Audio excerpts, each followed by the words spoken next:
Israeli Prime Minister Benjamin Netanyahu said Israel targeted Iran's main enrichment facility in Natanz and the country's ballistic missile program, as well as top nuclear scientists and officials, in an attack Friday. He said Iran was working on a new plan to destroy Israel after its old plan, its circle of proxies, failed. He called it an intolerable threat that must be stopped. Israel attacked Iran's capital early Friday with explosions booming across Tehran as Israel said it targeted nuclear and military sites. The attack comes as tensions have reached new heights over Tehran's rapidly advancing nuclear program.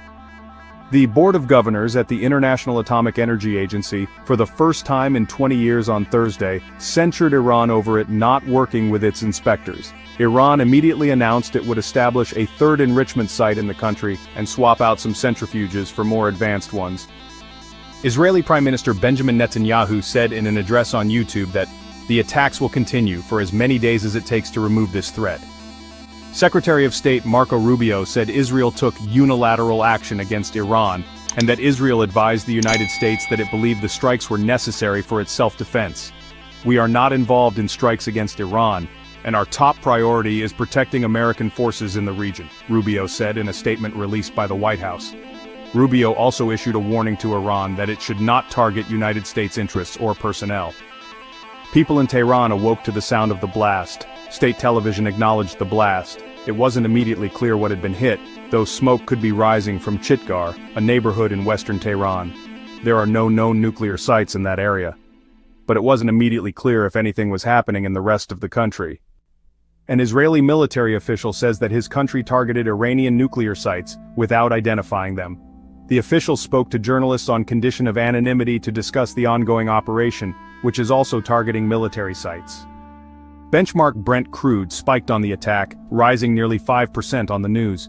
Israel's Defense Minister Israel Katz said that his country carried out the attack without saying what it targeted. In the wake of the state of Israel's preventive attack against Iran, missile and drone attacks against Israel and its civilian population are expected immediately, he said in a statement. The statement added that Katz signed a special order declaring an emergency situation in the home front. It is essential to listen to instructions from the home front command and authorities to stay in protected areas, it said. Both Iran and Israel closed their airspace. As the explosions in Tehran started, President Donald Trump was on the lawn of the White House mingling with members of Congress. It was unclear if he had been informed, but the president continued shaking hands and posing for pictures for several minutes. Trump earlier said he was urging Netanyahu to hold off from taking action for the time being while the administration negotiated with Iran. "As long as I think there is a chance for an agreement, I don't want them going in because I think it would blow it," Trump told reporters.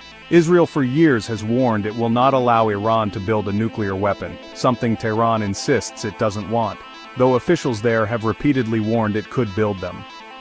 The United States has been preparing for something to happen, already pulling some diplomats from Iraq's capital and offering voluntary evacuations for the families of United States troops in the wider Middle East. Hit that subscribe button and never miss an update. Stay in the loop with all the latest.